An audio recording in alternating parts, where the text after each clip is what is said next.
Hi guys, I'm Delaney. Before I start, I want you guys to get to know me a little bit because my talk is quite personal. Trigger warning, it does talk about substance abuse a lot. So I come from a very irrelevant state, Tennessee. The only important thing from there is Dolly Parton. Love her. We also have where Elvis grew up and died on a toilet.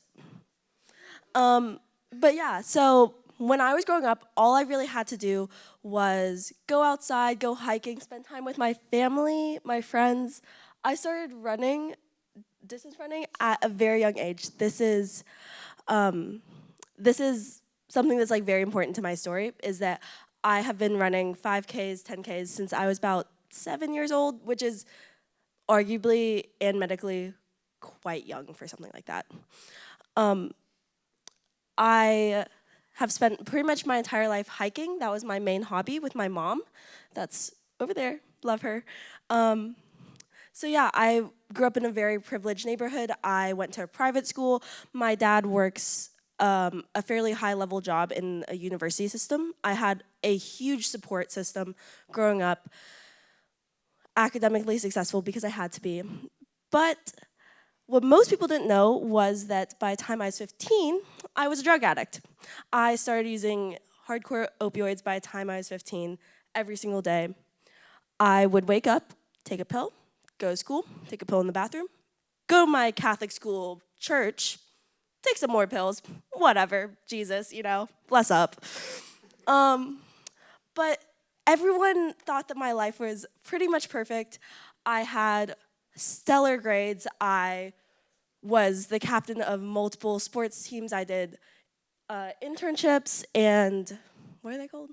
Volunteer hours. I had over 200 volunteer hours every single year because I was just such a great, wonderful person. I mean, how could this little perfect little Catholic girl possibly have any issues, right? No one thought to think twice about it. And I mean, I don't blame them. If I see someone that had my childhood, I'd be like, yeah, they're going on to be a millionaire. Like, God. But no, that was not the truth of it at all. My best friends didn't know. My family didn't know. I wasn't in therapy. There was no reason for anyone to think anything otherwise. But despite all that, I had a really great life. I'm not really complaining. I am very grateful for how I grew up and just all the opportunities I had. I had the most amazing friends. I became a professional athlete around the same time that I started using. That's what that's from, which it just kind of doesn't check out in my brain, but that's okay. I have two older brothers, and both of them do have substance abuse issues, but we kind of stay quiet about those. We don't talk about those yet. They haven't gotten help. Um, but I also have two loving parents, and they work through everything with me. But they didn't know until like in May. They're starting last spring. I decided I was going to get clean, and I was going to use my experience to find a way to help people in a similar situation as me. So obviously, there's a lot of laws where I come from, where you can't really. Here, it's very open to use substances. It's not where I'm from. Our drinking age is 21. Like, you just can't. So I started doing research on alcoholism in young adults because that's just a little bit easier to get around the rules for. So I put out a self-report survey to people between the ages of 36 and 18 just because it's easier with the way the laws work. And I ask about their financial backgrounds, their economic backgrounds, their socioeconomic, just how they grew up. I was looking for structural economies and social economies, which pretty much means big, large-scale factors such as what state did you grow up in, what country did you grow up in, that sort of thing, how the world around you works. Then social economies is more Were you religious growing up? Were you given specific education? Was your family having a history of any sort of substance abuse? So it's more small scale. And what I found was that both these different types of economies work together to create the perfect little environment for somebody to develop different sorts of issues within themselves. And obviously, everyone's different. I personally am not really someone who would fit into this bubble very well. But the main thing I want to stress here is that by altering our own personal cultures on a big scale or a small scale, we can create a better future for people if we are able to educate young adults from a very young age, from children really, like have an open communication. We can reduce the chances of somebody creating a, we can reduce the chances of somebody developing substance abuse issues. Religion, actually, as much as I hate to say this as somebody who came from a Catholic school, religion in somebody's life can greatly affect the decrease in alcoholism.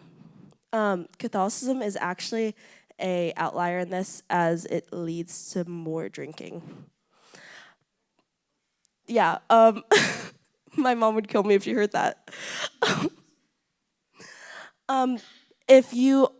One of the things that popped up in my self-report survey is that for males, it is a lot more likely for your parents' situation to affect how much you drink. So if you're a guy and your parents have a lot of alcohol intake, that often leads to you also having that at a younger age, whereas women, not as big of a deal. But the way your grandparents drink does not affect that. So you might be wondering why I have a guy throwing a watermelon on my screen right now. We're gonna move on to structural economies. So structural economy, again, is how large-scale things affect you. And there's a study by somebody called, last name Bletzer, he's an anthropologist, and he studied what he refers to as watermelon men, and they are literally men who are farmers on watermelon farms. So it's not just like some weird name.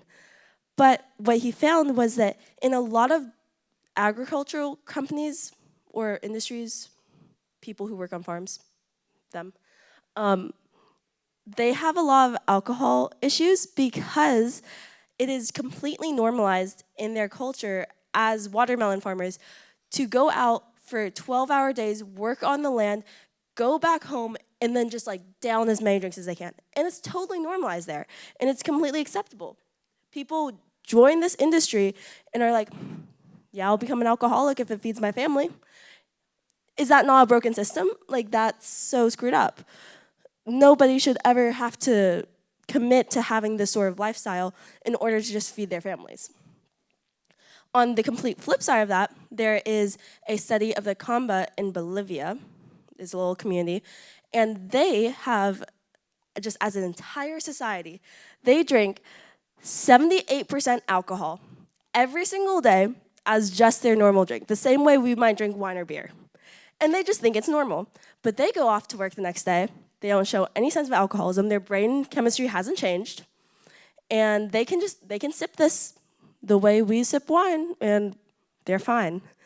That goes on to sort of show the idea of set and setting, which I'm not actually going to get that into.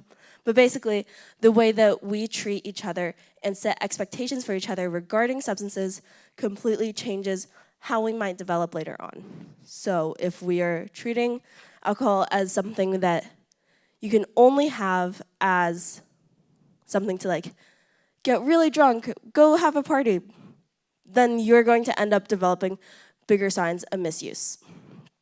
So moving on from these random strangers, we're going to talk about me again, because I'm awesome.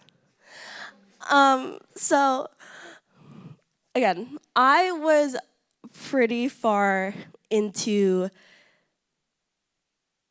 using. I was a complete mess, completely strung out for the last 6 years of my life. But I had a great support system, and I was told from all my friends who started eventually getting like hints that I was dropping that like, hey, we can help you if you have anything wrong. And I, quite honestly, for years did not listen to that. By the time I was 17, people knew something was up with me. They just weren't sure what. Because again, I don't think anyone was really going to guess that like this like young little girl was going to have any issues like this.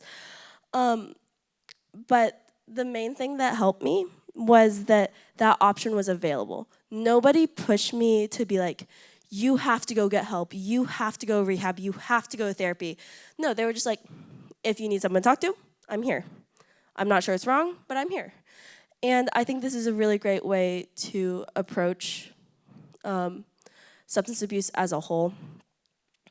Especially with young adults, this might go different for adults, but in my personal experience, I would push you guys, if you have anyone in your life that might be suffering from something similar, to just be available to them and make it an open conversation. It's not something where you have to do something about it. It's just an option. It's not stigmatized. I think that's what I'm trying to get at here.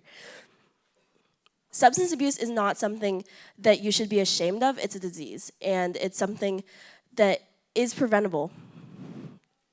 I would argue that education for substance abuse could be seen as almost like a flu shot. It's not going to protect you completely, but sure as heck might help. And I just wish that as a kid growing up, I was given the education from a young age to know what it means to say no, and it's okay to say no to different drugs. It's okay if you want to start drinking when you're 16 instead of 21. It's fine, just do it safely. But I'm not promoting in any way to say you guys can't go have a fun little drink after this, okay guys? Like, go for it. I still drink. I'm highly intoxicated in all of those after I became sober. And I have a great time doing that. But I do it in a way that is okay for me.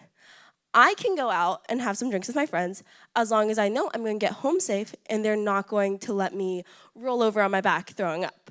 They're not going to let me take some opioids. They're just going to have fun with me, and that's fine. I don't think that there's anything wrong with using.